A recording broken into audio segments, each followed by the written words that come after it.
The coffee shop on Gangnam-gu's busiest corner had a name nobody could pronounce correctly unless they were born within 3 kilometers of it.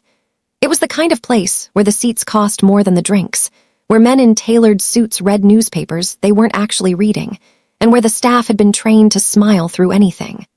Amal had been sitting in the back corner for 40 minutes, nursing a cold Americano, watching the door. She wasn't there for the coffee. She had a small notebook open in front of her, but she hadn't written a single word in it. Her eyes moved the way her Sifu had taught her to move them, not darting, not staring, just open. Receiving. The door, the counter, the 2 men by the window who kept checking their phones, the server who refilled cups a little too quickly whenever someone new walked in. She cataloged everything and let it settle somewhere behind her sternum, quiet and ready. She was 24 years old. She had been in Seoul for 11 days. She spoke passable Korean with an accent that made older women smile at her like she was a child attempting something difficult, and she used that smile as a door. People underestimated what they found charming. She had learned that early. Her phone buzzed once. She didn't look at it. She already knew what the message said. She had been briefed 3 times. The target arrived at this location every Thursday between 10 and 10:30, always ordered the same thing, always sat at the same table near the window, always stayed exactly 22 minutes. Predictable men were the most dangerous kind, her trainer used to say, because their predictability made them feel invincible. The door opened at 10:14. Jin walked in the way certain men walked into rooms, not loudly, not with performance, but with a weight that rearranged the air. He was 30, lean without being thin, with a jaw that looked like it had been set in disagreement with something permanent. He wore a charcoal coat over a black shirt, no tie, and the kind of watch that didn't need to announce itself. 2 men came in behind him and positioned themselves without being told where to stand. They had done this before, many times. Amal picked up her Americano. She had already mapped the distance between her table and his. She knew the angle. She knew the floor was slightly uneven near the condiment counter. She had walked it 4 times the day before, in different shoes, paying attention to the way her weight distributed on each step. She knew that the server near the window had a habit of turning sharply to the left whenever the espresso machine behind her fired.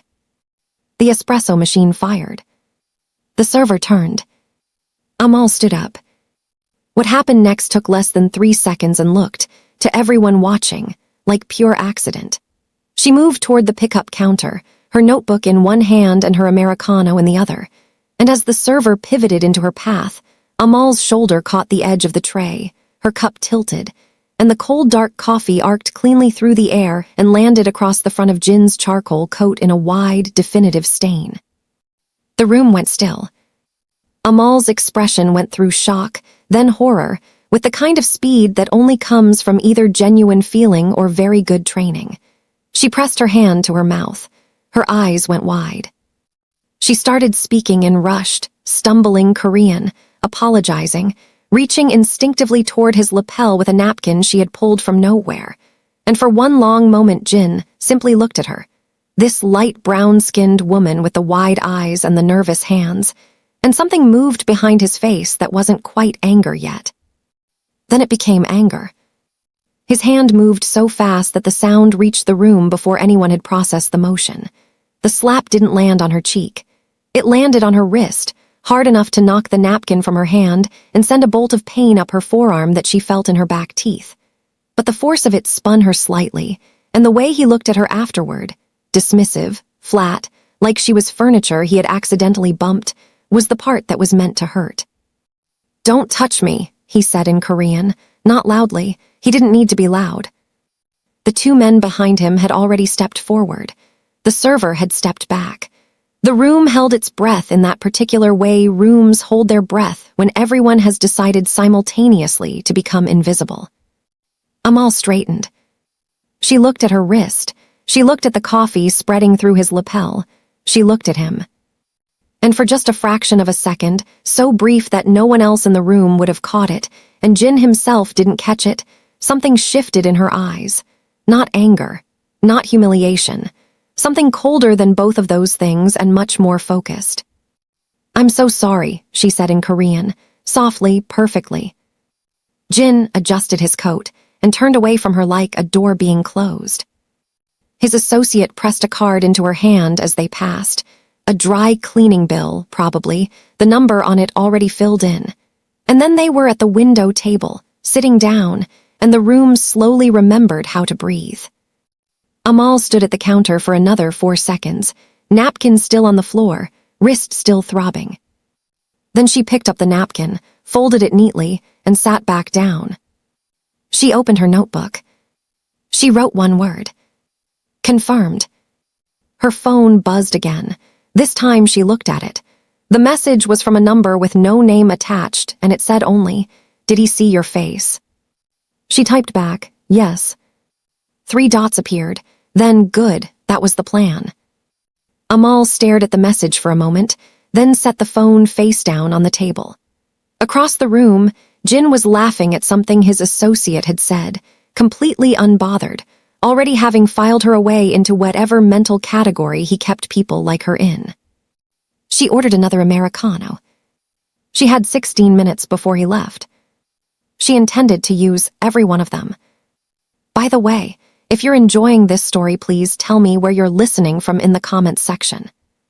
The card his associate had pressed into her hand was not a dry cleaning bill. Amal had known that before she even looked at it. The weight was wrong, slightly heavier than standard card stock, with a texture on the back that felt deliberate.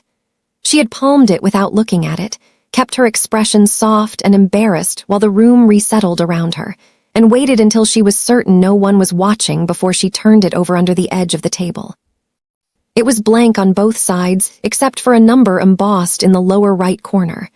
Not printed, embossed. The kind of detail that cost money and was meant to communicate exactly that. She memorized the number in 4 seconds and slid the card into the back of her notebook between 2 pages she never wrote on. Jin stayed 22 minutes, as predicted.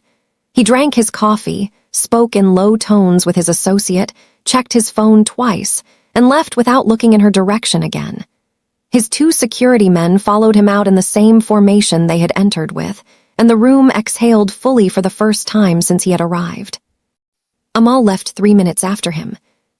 Outside, Seoul moved the way it always moved in the late morning, fast, layered, loud in some frequencies and completely silent in others. She walked north for 1 block, then turned into a narrow side street that smelled like fish broth and cigarette smoke, and pulled out her phone. The number she called rang twice. He made contact, she said in English when the line opened. Physical. The voice on the other end was a woman's, calm, professional. His associate passed a card, embossed number, no name. He slapped my wrist before that. She said it the way she would report a weather condition, relevant data. A pause. He slapped you. It wasn't in the brief. No, the woman said. It wasn't. Another pause, longer this time. Are you compromised? Amal looked at her wrist, a faint red mark already fading. No. Good, coming at 3. Don't take the usual route. The line closed. Amal put her phone away and stood in the side street for a moment, listening to the city. A scooter shot past the entrance to the alley. Somewhere above her, a window opened and a woman called out a name, a child's name, with the particular urgency of a parent who has asked 3 times already. The smell of the broth sharpened in the cold air. She rolled her wrist slowly, feeling the joint, testing the rotation. Her sifu had once told her that the wrist was where most people revealed themselves, in the way they took impact, in what they did in the seconds after pain arrived. You could tell everything about a person's training by watching their wrist. She rolled it again. Fine. She walked. The safe house was not what the word suggested. It was a 3rd-floor apartment in Mapogu above a small electronics repair shop, furnished with the specific blandness of a place that was meant to disappear inside a neighborhood. 2 rooms, a small kitchen, a table with 4 chairs, and a wall that had been quietly converted into a planning surface. Maps, photographs, printed documents, connected by color-coded threads that Amal had arranged herself over the past 10 days.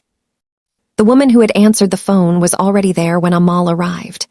Her name was Sira, Korean-American, 41, with close-cropped hair and the posture of someone who had spent years being the most capable person in every room she entered and had made peace with the loneliness of that. She was standing at the wall when Amal came in, studying a photograph. The photograph was of Jin. "Tell me everything," Sira said, not turning around. Amal told her. She told her about the timing, the formation of the security men, the way Jin had moved when he came through the door, the associate who carried the cards, the table position, the 22 minutes. She told her about the slap, the speed of it, the angle, the fact that it had landed on her wrist and not her face, which meant either poor aim or deliberate precision. She said she didn't know which. Sira turned around at that. "Deliberate," she said. "He hit the wrist. He wanted to hurt without marking. That's not instinct, that's practice." Amal nodded slowly. "The card is more interesting." Sira held out her hand, and Amal gave it to her. Sira examined it for 30 seconds without speaking.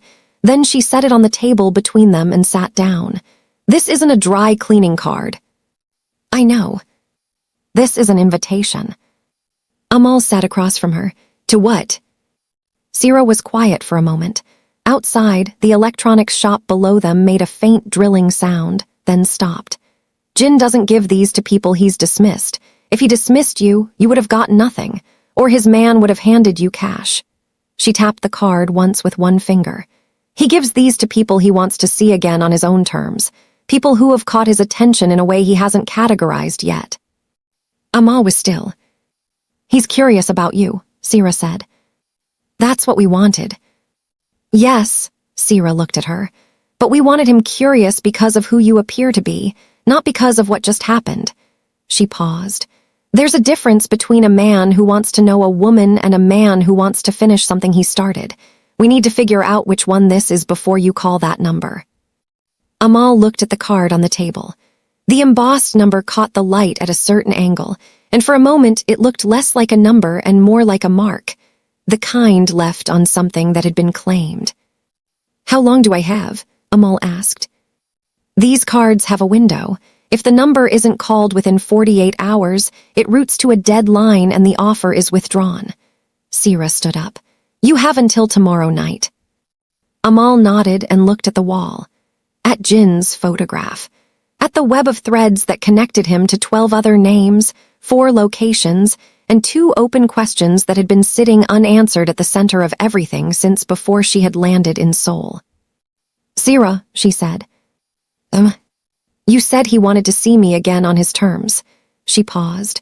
"What if I call the number but arrive on mine?" Sira looked at her for a long moment.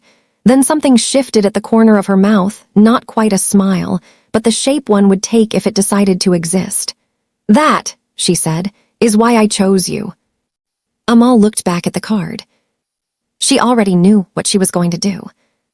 What she didn't know, what no one in that apartment knew, what no thread on that wall connected yet, was that Jin was sitting in a car 4 blocks away, on the phone with someone whose name did not appear anywhere in Sira's files, saying, "The girl made contact.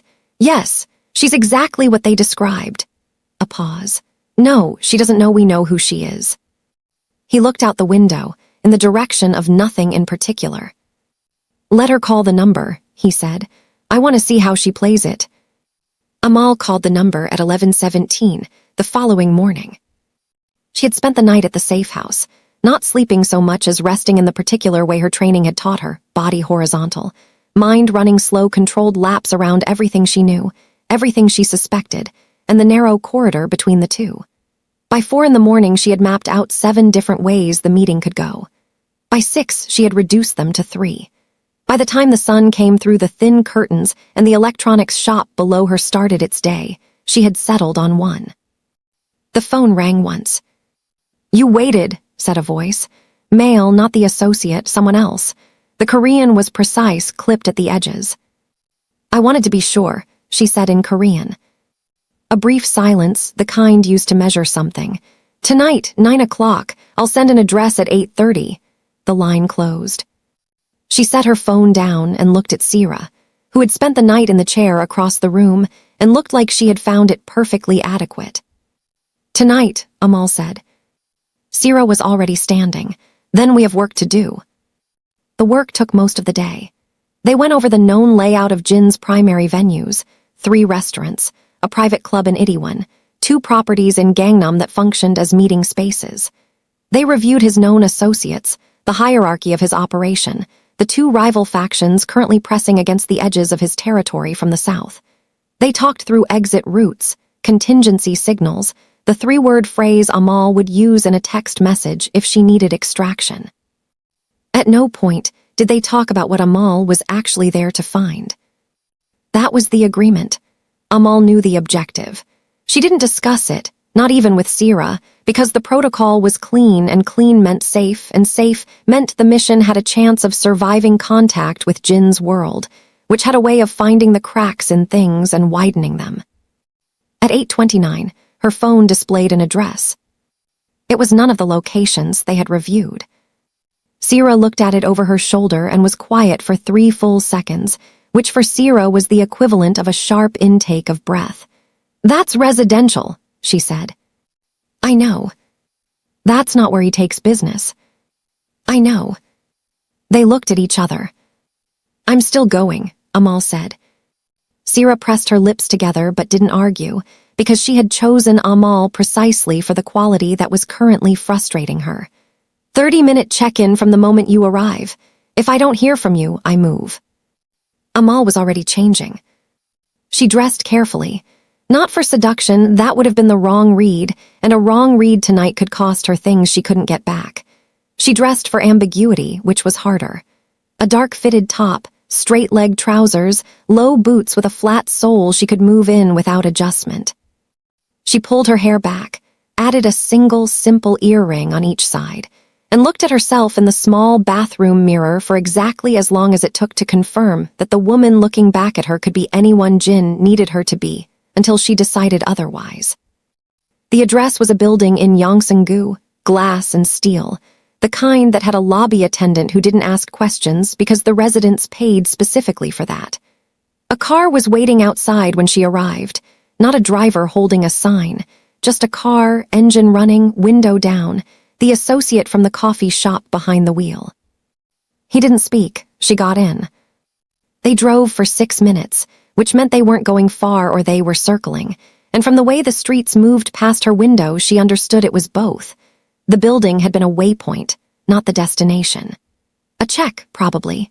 Someone watching to see how she arrived, whether she was alone, whether her eyes moved the way a nervous person's eyes moved or the way a trained person's eyes moved. She kept her gaze soft, receiving, not scanning. The car stopped in front of a narrower building set back from the street, older than its neighbors, with the quiet of a place that had been deliberately preserved. No sign. 2 men outside the entrance, hands visible, posture easy in the way that meant they were very prepared and very comfortable. She was shown inside, through a corridor that smelled like cedar and something older underneath it, and into a room that was half dining space and half something harder to name, low lighting, a long table set for 2, shelves along one wall holding things that weren't decorative, framed documents, a sword in a horizontal mount, photographs with the careful blankness of faces that didn't want to be remembered. Jin was standing by the window. He had changed from the morning, lighter shirt, no coat, sleeves folded to the forearm in a way that was either casual or calculated. He turned when she entered and looked at her with an expression she couldn't immediately read, which meant he had practiced it. "You speak Korean well," he said, "for someone who learned it recently." Amal didn't ask how he knew that. "I learn quickly." He gestured toward the table. She sat. He sat across from her, unhurried, and for a moment neither of them spoke, while a woman Amal hadn't seen enter placed 2 small cups on the table between them and disappeared. "Why were you in that coffee shop?" he asked. "I like the coffee." "No one likes the coffee there," he said. "They like being seen there, which means you were either watching someone or waiting for someone to watch you." He picked up his cup. "Which was it?" Amal looked at him steadily. "Does it matter? You invited me here." Something moved in his expression, not quite amusement, not quite respect, but a compound of the 2. He drank. She drank. The tea was bitter and very good. "My associate tells me you didn't look at the card until you thought no one could see you," Jin said, and that you memorized it in under 5 seconds. He set his cup down. That's not a normal thing a person does. I have a good memory. You have training, he said simply, not accusatory, observational. What kind? The question sat between them like something with weight. Amal was about to answer, had the answer ready, the version she had constructed and rehearsed and stress-tested against 17 possible follow-up questions, when Jin's phone, face down on the table beside him, buzzed once. He didn't look at it, but something in his posture changed. Microscopic.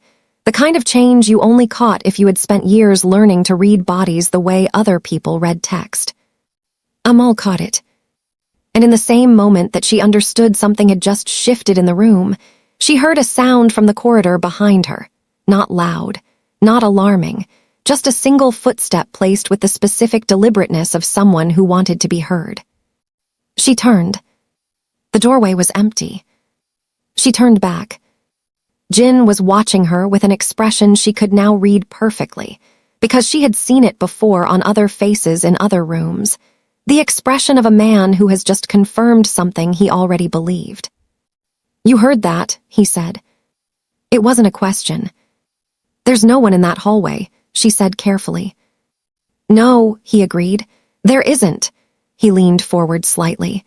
I made the sound myself, from here. He showed her his hand, a small metal disc in his palm, a remote trigger of some kind, the kind of simple test that only worked if the person being tested had ears trained beyond the normal range. Amal said nothing. Jin set the disc on the table beside his cup. I've been looking for someone with your particular set of skills for 4 months, he said. His voice had changed, not warmer, exactly, but more direct, the performance fully removed. The question is whether you were sent to me or whether you arrived on your own. He looked at her. And the answer to that question, he said quietly, determines whether you leave this room tonight or not. Amal held his gaze for 3 seconds. 3 seconds was the precise amount of time a person needed to appear to be making a decision while actually executing one they had already made. She had learned this the same place she had learned most things, in a room with no windows, with a woman who hit harder than anyone Amal had ever met and explained nothing until the lesson was already inside your body. I was sent, she said. Jin didn't move. But not to you, she continued. To the coffee shop, to confirm a location. You sitting down at that table was either very good timing or very bad luck, depending on how tonight ends. The silence that followed had texture. Jin turned his cup once on the table, a slow rotation, watching her the way a person watched something they were deciding the value of. Who sent you? He asked. Someone who would prefer. I didn't answer that question in a room I've never been in before. That's a careful answer. It's the only kind worth giving. Jin leaned back. He didn't look threatened and he didn't look satisfied, which meant she hadn't lost him and hadn't won him yet, which was exactly where she needed to be. He picked up his phone from the table, not the one that had buzzed, she realized now, a second phone she hadn't clocked until this moment, and typed something brief and set it down again. 4 months ago, he said, one of my operations was compromised, not robbed, not raided, compromised from the inside, which is a different kind of damage. 3 people knew the details of that operation. 2 of them are no longer a concern. He paused. The 3rd one disappeared before I could find them. Amal listened. The person who helped them disappear, Jin said, had a very specific skill set, the kind that doesn't come from a gym or a YouTube channel, the kind that comes from years of structured, serious training. He looked at her hands, which were resting on the table, relaxed and still. The kind of training that teaches you how to hold your hands when you're sitting across from someone dangerous. Amal didn't move her hands. I'm not the person who helped them disappear, she said. I know, Jin said. I confirmed that 40 minutes before you arrived. He said it plainly, the way someone stated a fact they expected to land hard, and it did not because it frightened her, but because it meant his intelligence on her went deeper than she had calculated, and depth she hadn't calculated was the only kind that could hurt her. She kept her expression still. Then what do you want from me? She asked. The same thing you want from me, he said. Information. He stood up and moved to the shelved wall, and she tracked him without turning her head, peripheral and complete. He took down a folder, physical, paper, the kind of deliberate analog choice that meant he didn't trust the information to anything with a signal. He brought it back and set it on the table in front of her without opening it. Open it, he said. She did. The first page was a photograph. She looked at it for a long moment and made sure her face gave him nothing, which was harder than it had ever been in any room she had ever sat in, because the face in the photograph was one she knew. Not from a briefing, not from a file, from a memory that lived in the part of her chest that had nothing to do with training. She closed the folder. "Where did you get this?" she asked. Her voice was level. She was very proud of how level it was. "From the person your organization has been trying to find for 4 months, Jin said. He sat back down. "The same person who came to me 6 weeks ago with a proposition that I've been deciding whether to accept." He looked at her. "Her name is Danielle. She's 27 years old. She was born in Lagos, raised in London, and she told me that if anyone came looking for her through official channels, they would send someone who looked exactly like you." Amal's wrist was throbbing again, in the exact spot where he had hit her that morning, as if her body had decided this was the moment to remind her of everything she was sitting across from. "She's alive," Amal said, not a question. "As of 72 hours ago, yes." "Where?" "That," Jin said, "is the part where we negotiate." Amal closed her eyes for exactly 1 second. It was the most she could afford to give herself. When she opened them, she was back inside the version of herself that could sit in this room and function. "What does she have that you want?" "She has a name," Jin said. "The name of the person inside my organization who sold that operation 4 months ago. She witnessed the exchange. She has proof." His jaw tightened briefly. "She came to me because she calculated correctly that I was the only person motivated enough to protect her from the people chasing her, and dangerous enough to make that protection mean something." "And the people chasing her," Amal said slowly, "are they the same people who sent me to Seoul?" Jin looked at her without answering, which was its own answer, and the room rearranged itself around that silence in a way that made the last 11 days of everything she had done and been told and planned collapse and rebuild into a completely different shape. Sira had sent her here. Sira, who had chosen her. Sira, who had the files. Sira, who had known Jin's schedule down to the minute, who had known exactly which coffee shop and exactly which table, and had briefed her 3 times with information so precise it could only have come from someone with access that went far beyond what a handler of Sira's stated rank should have. Amal's hands were still on the table. She thought about the wall in the safe house, the threads, the 2 open questions at the center of the web that had been sitting unanswered since before she arrived. She thought about how she had assumed they were unanswered because the investigation hadn't gotten there yet. She understood now that they were unanswered because someone had made sure of it. "You said you've been looking for someone with my skill set for 4 months, she said. Her voice was very quiet. "Why?" Jin leaned forward. "Because Danielle won't give me the name unless I bring her proof that the person she's hiding from is neutralized, not arrested, not warned." He held her gaze. "And the person she's hiding from is not someone my men can touch, not directly, not without creating consequences that would cost me more than the information is worth." "But someone with a different kind of access could," Amal said. "Someone who was already inside the operation hunting her," Jin said. "Yes." Amal looked at the closed folder on the table between them. "You engineered this morning," she said.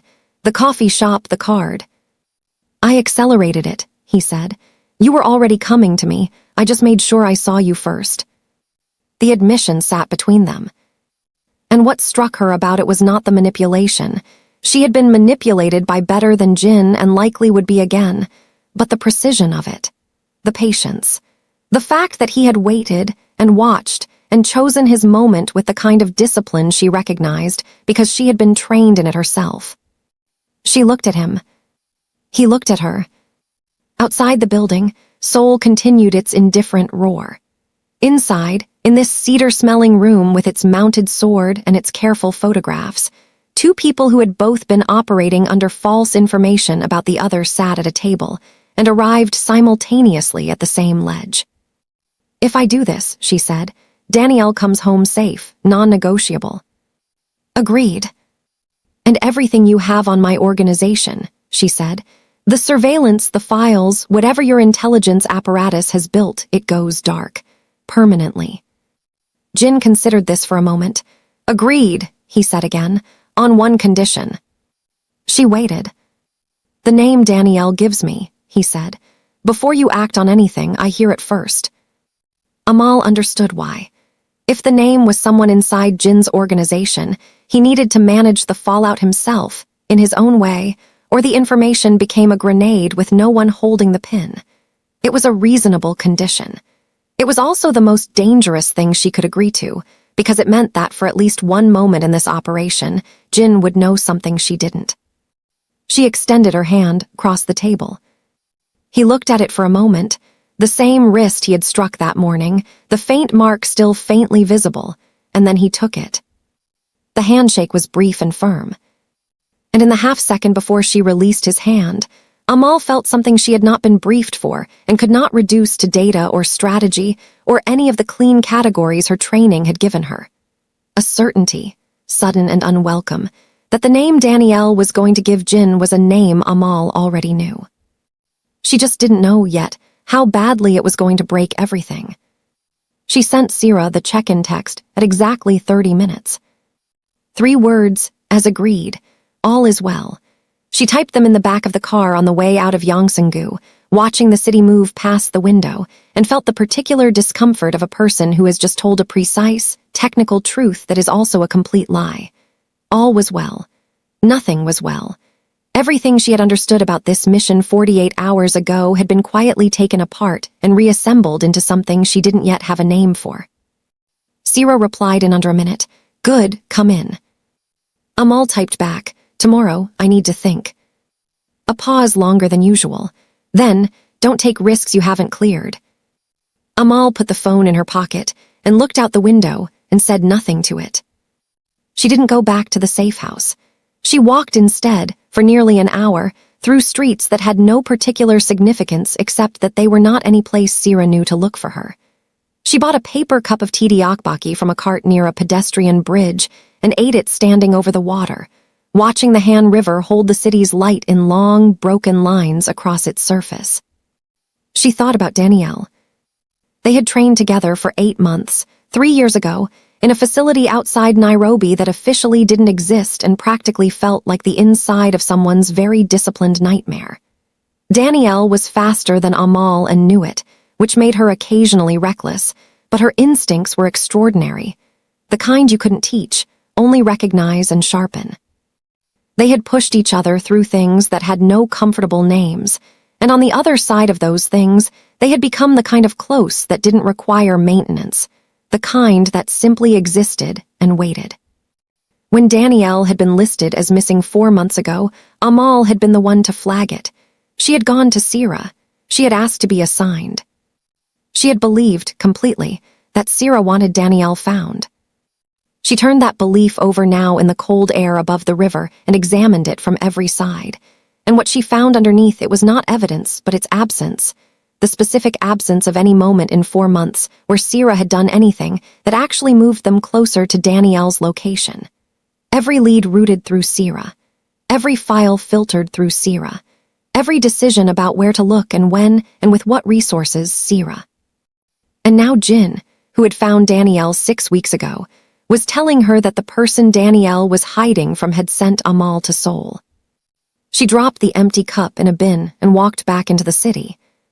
She found a small hotel in Mapogu, paid cash, and sat on the edge of the bed in a room that smelled like clean linen and someone else's long stay.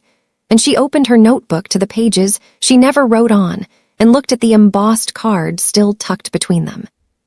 She thought about the 2 open questions at the center of Sira's wall. The first was, who brokered the compromised operation? The second was, how did the broker access internal routing codes that only 3 people held? Sira was one of the 3. Amal wrote nothing in the notebook. She simply held the thought, turned it, and let it settle into the place behind her sternum where she kept the things that were true before she was ready to use them. She slept 4 hours, dreamless, efficient sleep. When she woke at 5 in the morning, she had a message from Jin's associate, no greeting, just a time and a location. 10 o'clock, a restaurant in Seongdong-gu. She understood it to mean that Jin had moved faster than she had expected, which meant Danielle was closer than she had expected, which meant the timeline she had been mentally constructing was already compressed. She showered, changed into clothes she had packed in the small bag she always carried, and was out of the hotel before 6. She spent the morning hours doing the things that needed doing without Sira's knowledge. She accessed a secondary channel she had never used on this assignment.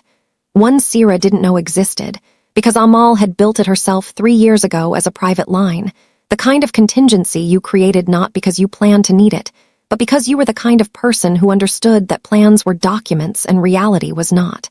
She sent a message through it. She waited.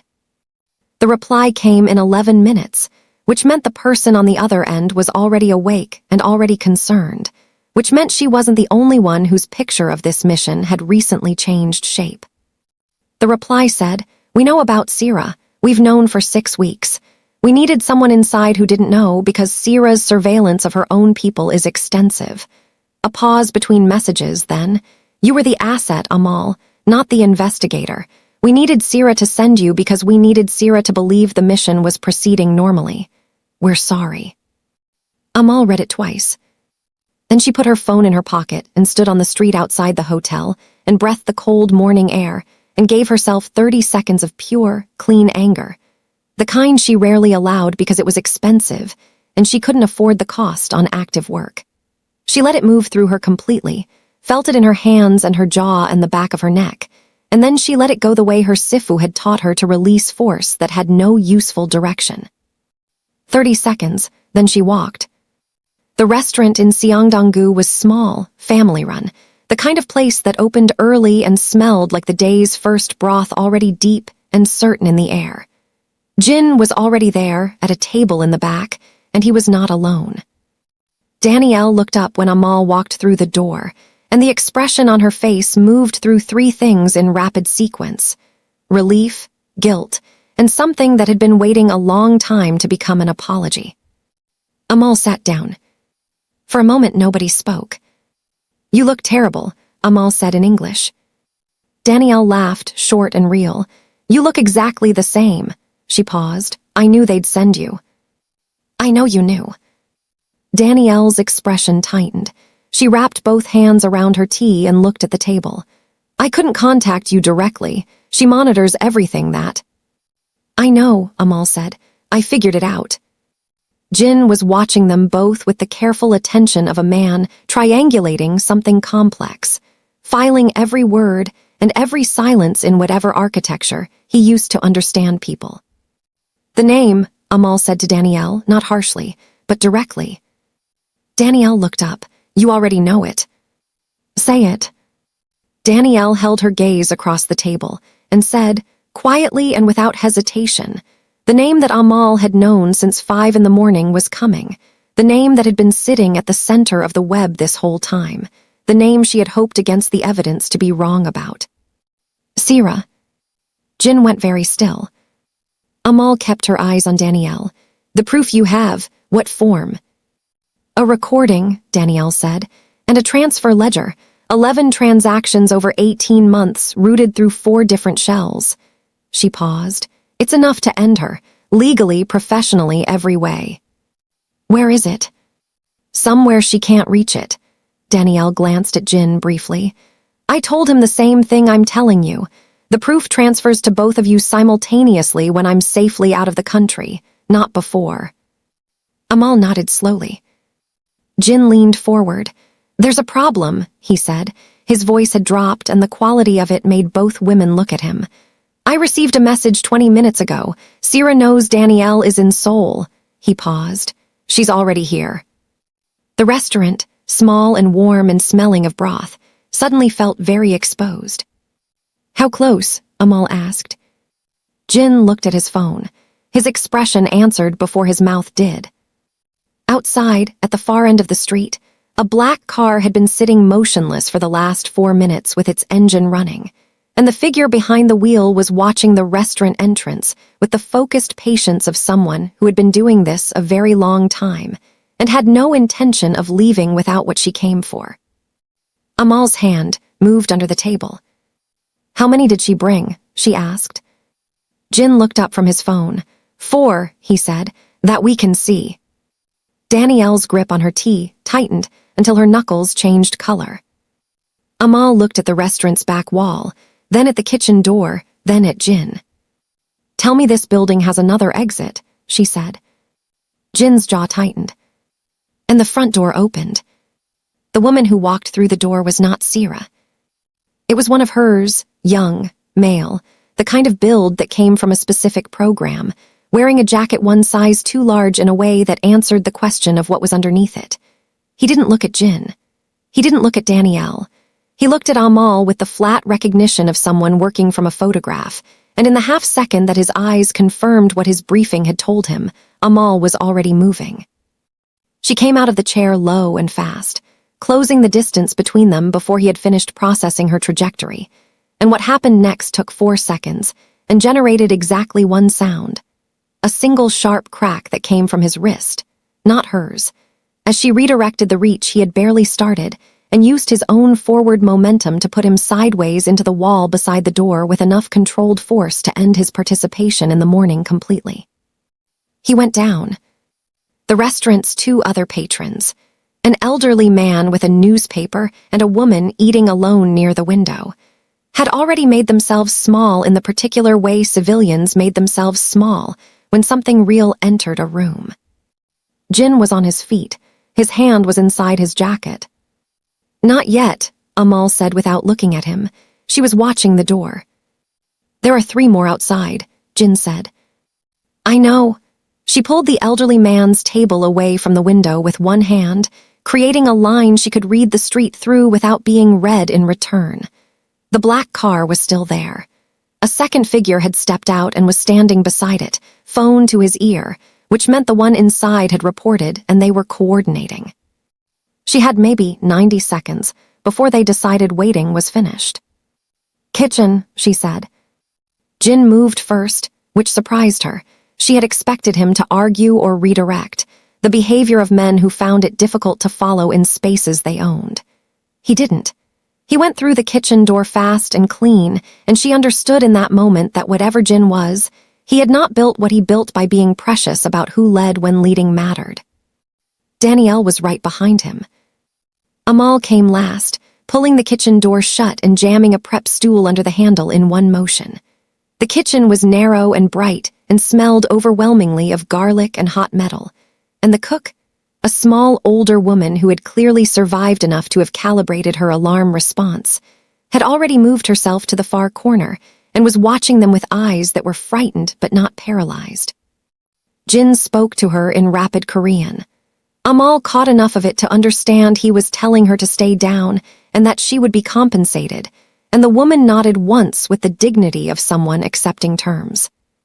The back exit was a heavy door at the end of the kitchen that opened into a service alley barely wide enough for a delivery trolley. Jin pushed it open and checked both directions with the economy of someone who had exited buildings under pressure before. "Left," he said, 30 meters to a cross street. They went. The alley was cold and close, and their footsteps on the wet stone were too loud and completely unavoidable. Amal counted her breaths and listened past them. Behind, nothing yet. Above, a window that gave onto the alley from the second floor, closed. Ahead, the cross street opening up in gray morning light, ordinary traffic, ordinary soul moving at its ordinary pace with no knowledge of the particular emergency threading through its underside. They reached the cross street. Jin turned to her. "My car is 4 blocks north. I have 2 men there."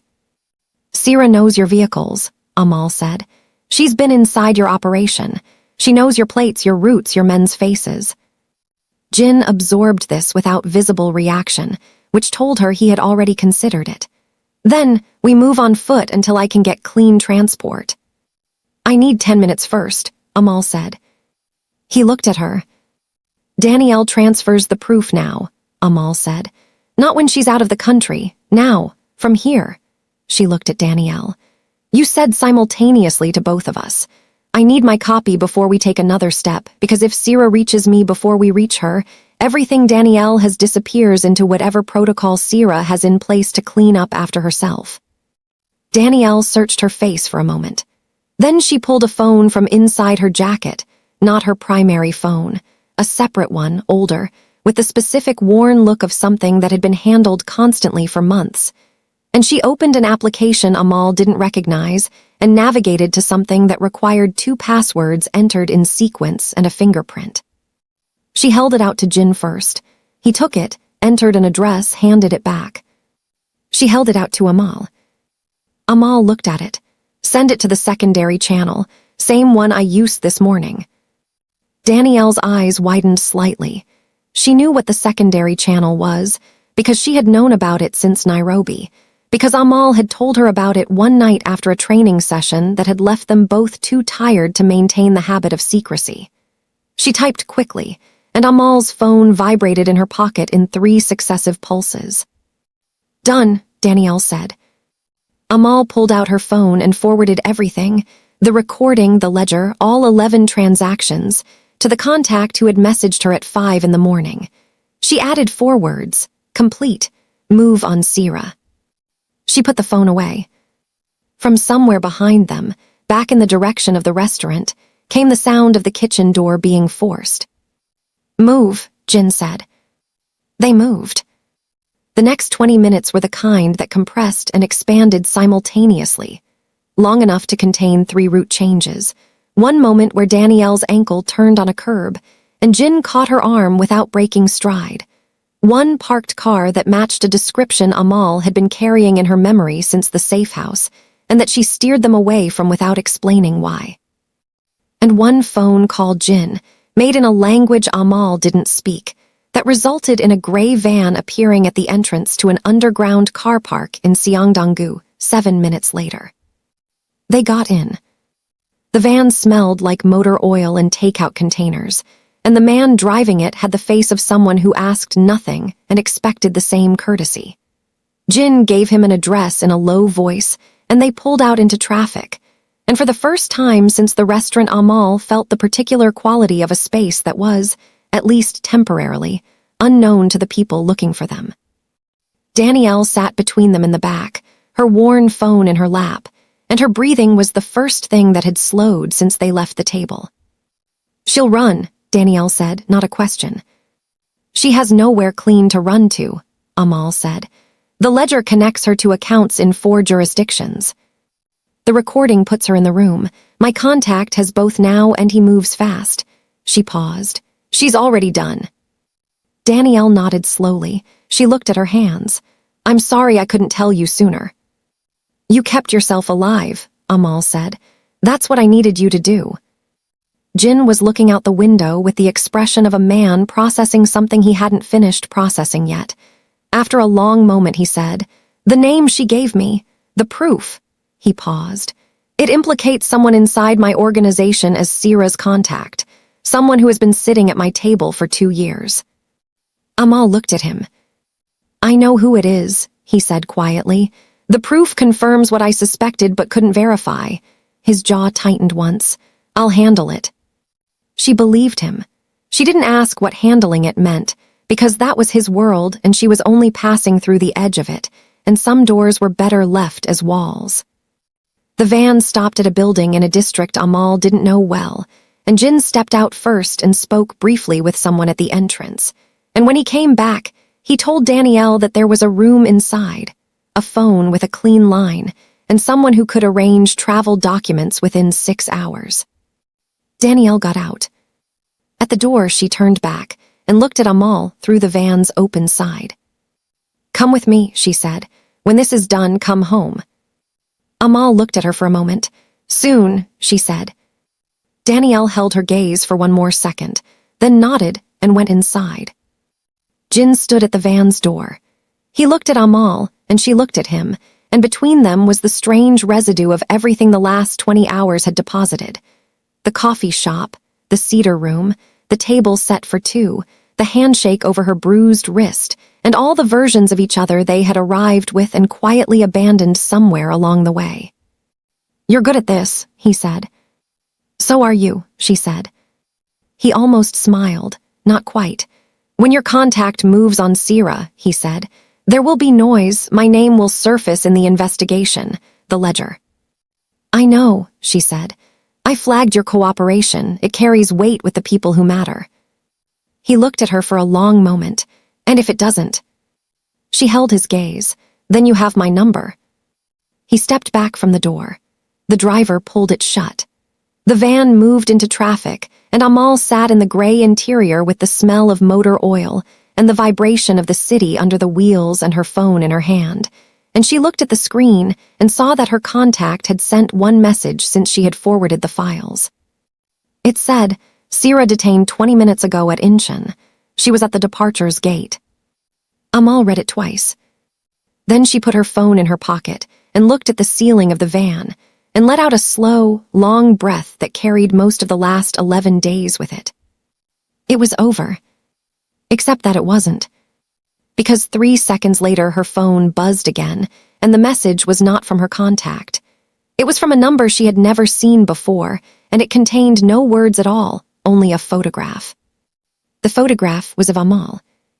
Standing in the coffee shop yesterday morning, before the spilled coffee, before Jin arrived. Standing at the counter, looking at nothing, waiting. And seated directly behind her in the photograph, visible over her left shoulder, in a seat that should have been empty because Amal had checked every seat in that cafe before she sat down, was a face she recognized. Not Sierra, not Jin, not anyone whose name appeared on the wall of threads in the safe house. Someone from before all of this, someone from Nairobi, someone who was supposed to be dead. Her phone buzzed one more time. The message said, "You were never looking for Danielle, Amal. Danielle was the bait. You were what we were fishing for. Welcome to the real mission. We'll be in touch." The van moved through Seoul's indifferent morning, and Amal sat very still in its gray interior, the phone warm in her hand, the city outside the window carrying on with complete disregard for the fact that the ground had just opened up beneath everything she thought she had won. Her wrist throbbed once. She didn't look at it.